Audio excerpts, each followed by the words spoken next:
So the reef and kelp habitat here in Oregon is really important for gray whales. They're frequently found feeding right in the kelp and on the reef. And so recently what we've seen in the last 4 or 5 years is this real big decline in kelp abundance and health on these reefs where the gray whales often feed.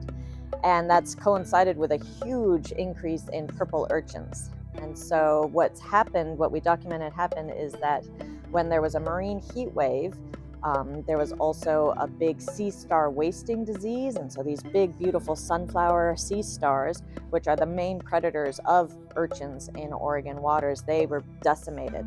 And so without that predator around and with the warm waters, those urchins really increased, and the warm waters made for bad growing conditions for the kelp.